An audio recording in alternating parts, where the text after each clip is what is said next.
विद्यार्थी मित्र नमस्कार. आजच्या आपण या टॉपिकमध्ये पाहू की मन अभ्यासाला बसताना आपलं प्रसन्न असलं पाहिजे. उगाच बर्डन म्हणून कोणीतरी सांगतंय म्हणून करावं लागतंय म्हणून दिवसभराचा ताण घेऊन अभ्यास करायचा नाही. तो फक्त अभ्यास केल्यासारखा होईल, अभ्यास मात्र होणार नाही. तुमचा वेळ फुकट वाया जाईल. मग काय करायचं? ज्यावेळी तुमचं मन प्रसन्न असेल, कधी असतं हा प्रश्न आपण विचारू स्वतःला. ज्यावेळी रात्री आपण शांत अगदी 6 ते 8 तास, कमीत कमी 6 जास्तीत जास्त 8 तास झोपतो आणि मग उठतो.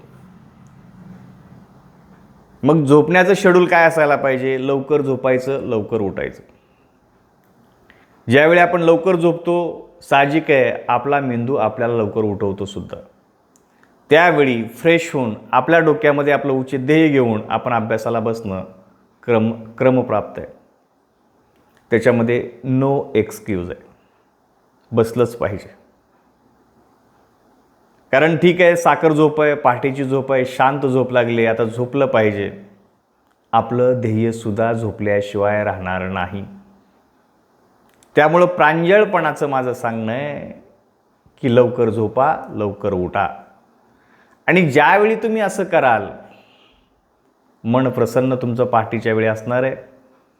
तुम्हाला जेवढं काही वाचन तुम्ही कराल, जेवढा काही तुम्ही अभ्यास कराल, तेवढ्या पटीत तुमच्या तो लक्षात राहील. कारण पहाटेची वेळ ही अभ्यासासाठी योग्य वेळ आहे. सकाळी सूर्योदय होईपर्यंत व्यवस्थित अभ्यास करा.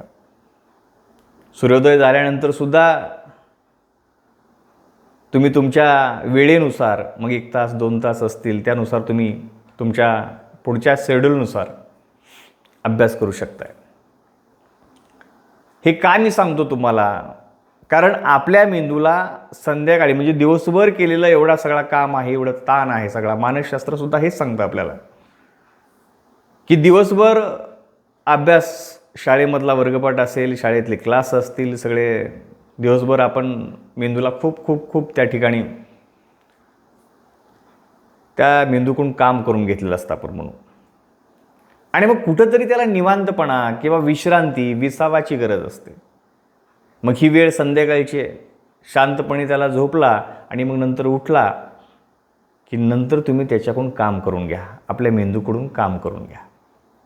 म्हणून मनाची प्रसन्नता, एक विशिष्ट पद्धतीनं आराम झाल्यानंतर उठा आणि मग अभ्यास करा. तेवढ्या वेळेमध्ये झालेला अभ्यास हा तुम्हाला म्हणजे पहाटेच्या वेळेच्या दरम्यानचा जो काही अभ्यास आहे, अगदी सूर्योदय होईपर्यंत किंवा नंतर 1-2 तासचा, तो तुम्हाला कायमचा लक्षात राहील. मग याच वेळेत अभ्यास करायचा, इतर वेळी करायचा नाही का? असे बिलकुल नाही. दिवसभर तर तुम्ही त्याला वर्गामध्ये असेल, तुमच्या वर्ग नसतील, अभ्यासच चालू असेल तर त्या ठिकाणी केला जाणारा अभ्यास असेल. मात्र कुठंतरी संध्याकाळची वेळ ही निवांतपणे आणि त्याला आरामाची गरज असते. त्यावेळी मात्र त्याला जास्त त्रास देत बसायचं नाही.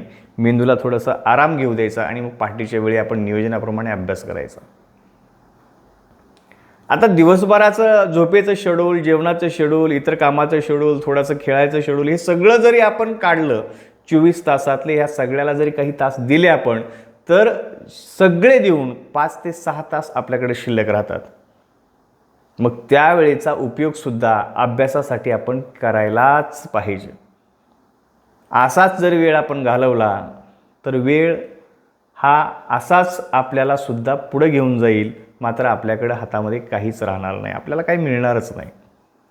कारण जो माणूस वेळेला किंमत देत नाही, त्याला कधीही वेळ किंमत देत नाही. म्हणून वेळेची किंमत काय आहे हे आपण आपल्या मनाने समजून घेणं गरजेचं आहे.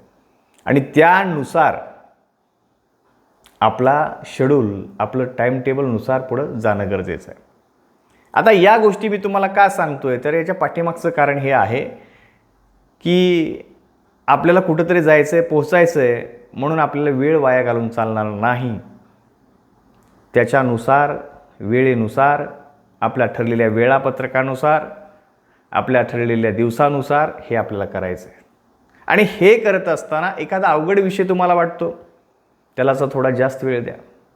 एखादा सोपा विषय वाटतो, त्याला थोडासा कमी वेळ द्या. जो अवघड वाटतोय, जो भाग अवघड वाटतोय, जो घटक अवघड वाटतोय, त्याला परत परत वेळ देऊन त्याला सोप्यातल्या सोप्या पद्धतीनं समजून घ्या. आणि जोपर्यंत तो समजत नाही तोपर्यंत त्याला वेळ द्या. आणि म्हणून तर आहे, जे अवघड वाटतं, आता सोपे वाटणारे विषय म्हणजे अगोदर घ्या, सोप्या करून परत ते अवघडाकडे वाटचाल करा.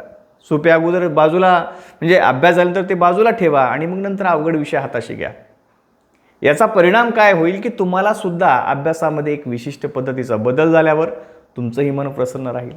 समजा 1-2 तास बसून कंटाळा आला, एक थोडंसं 10-5 मिनिट इकडे तिकडे व्हायचं आहे, तेवढं करा, पण त्याच्यामध्येच मनोरंजनात वाहत जाऊ नका.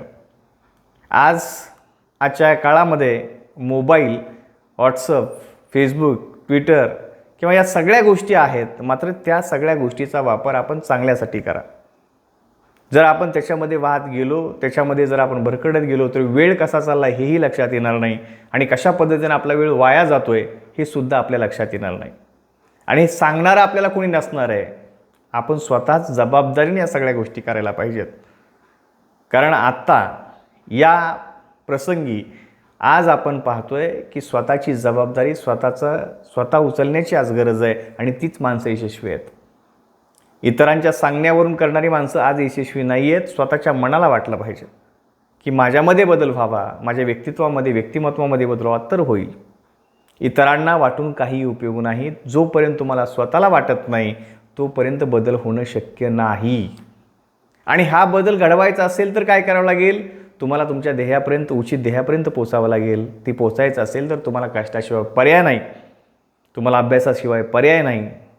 आणि मग या गोष्टीसाठी जर पर्याय नसेल तर या गोष्टींना प्राधान्य देणं गरजेचं आहे, ना की मनोरंजनाला, ना की फिरण्याला, ना की इतर गोष्टींना. या सगळ्या गोष्टीसाठी बराच वेळ आहे आणि याही गोष्टी करू नका असाही मी म्हणणार नाही. पण ज्यावेळी तुमच्याकडे अभ्यासाचा वेळ आहे, राखी वेळ आहे, मन प्रसन्न आहे आणि तुम्हाला वाटतं की आता हे मी केलं पाहिजे, आता हे मला बसलं पाहिजे आणि याच्यानुसार मला हे आता माझ्याकडून हे अपेक्षित आहे आणि मला हे केल्याशिवाय पर्याय नाही, 100% तुम्ही करू शकता.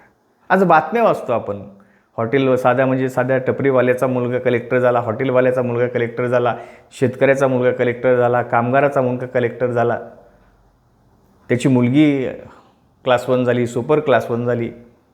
आणि मग या बातम्या ऐकून फक्त बाजूला ठेवतो, मात्र त्यांच्याकडे स्ट्रगल काय आहे ते सुद्धा आपण लक्षात घेतलं पाहिजे. पाण्यावरती शांत पोहणारं बदक दिसतं, आपल्याला वाटतं की किती शांत पोहतं आहे, पण त्याच्या पायाची जीवघेणी हालचाल त्या पाण्याच्या आतमधल्या भागामध्ये चालू असते, तेव्हा ती तरंगणं येतं. किंवा एखादा मुलगा पाण्यामध्ये उडी घेतो आणि निवांतपणे पोहत राहतो, आपल्याला वाटतं आराम, असं म्हणजे झोपल्यागत वाटतोय, कसं काय निवांत पोहू शकतो, पण तो खाली पाय हलवत असतो. त्यावेळी त्याला त्या ठिकाणी शांतपणे त्या पाण्यावरती तरंगणं येतं. आणि म्हणून कुठलीही गोष्ट कष्टाविना मिळत नाही, परिश्रमाशिवाय मिळत नाही. तुम्हाला त्यासाठी परिश्रमच करावे लागतात, तुम्हाला कष्टच करावे लागतात आणि त्यानुसारच त्या गोष्टी तुम्हाला मिळतात. म्हणून प्रयत्नांना कधीही पाठीमागं राहायचं नाही. सतत कष्ट, परिश्रम, प्रयत्न, आत्मविश्वास यातूनच पुढे आपल्याला जायचं आहे. बाकी सांगायचा मुद्दा हा आहे की वेळेचं नियोजन करत असताना आपल्याला कमीत कमी दिवसाचा 5-6 तास वेळ शिल्लक मिळतो, तो त्या पद्धतीनं वापरा. पहाटेची वेळ चांगली आहे, दिवसभर केलेला ताण जोपर्यंत फ्रेश होतात त्यावेळेचा उपयोग करा. दिवसभर तुम्हाला 5-6 तास मिळतात, त्याच्यामध्ये सुद्धा तुम्ही त्या ठिकाणी अभ्यास करा, जेणेकरून तुम्ही तुमच्या मार्गाने पुढे जाऊ शकता. जे समजत नाही, लक्षात येत नाही, ज्या गोष्टींची उकल होत नाही, ते विचारायला कधीही लाजायचं नाही. कारण आपल्याला तिथपर्यंत पोचायचं आहे, लाजून काम होत नाही. गरजवंताला अक्कल नसते म्हणतात. अगदी त्या न्यायानं तुम्हाला जे जमत नाही, जे समजत नाही, ते आज इंटरनेटच्या माध्यमातून आपल्या हातात मोबाईल आहेत, गुगलला विचारा. तिथं समजून घेता येत नसेल तर एखाद्या मार्गदर्शकाला विचारा. त्याच्याकडून लक्षात घ्यायची इच्छा नसेल तर दुसरा तुमचा मित्र असेल त्याला विचारा. पण तो विषय समजून घ्या आणि पुढे चाला, जेणेकरून येणाऱ्या काळामध्ये तुम्हाला तो विषय कधीही अवघड वाटणार नाही. आणि जोपर्यंत समजत नाही तोपर्यंत त्या विषयाला जास्तीचा वेळ द्या, आगाऊचा वेळ द्या. सोप्या विषयाला थोडा कमी वेळ दिला तरी चालेल, मात्र कमी देऊन त्याच्यावर किंवा ते समजलं आहे असं समजू नका. जोपर्यंत समजत नाही त्यालासुद्धा वेळ देणं अपेक्षित आहे. मात्र त्याच्यापेक्षा काठिण्य पातळी एखाद्या विषयाची किंवा एखाद्या घटकाची जास्त असेल तर त्याला थोडासा वेळ जास्त द्यावा आणि समजून घ्यावं. आणि जेणेकरून हे सगळं परफेक्ट अगदी व्यवस्थित तुम्हाला समजलं आहे असं जोपर्यंत वाटत नाही तोपर्यंत त्या गोष्टी समजून घ्या आणि कामाला लागा, आपल्या ध्येयापर्यंत पोहोचा. ध्येय तुमच्या जवळ आहे, ते तुम्हाला मिळाल्याशिवाय राहणार नाही. एवढ्या सगळ्या गोष्टी जर तुम्ही केल्यात तर 100% तुम्ही उद्याचे विजेते आहात. धन्यवाद.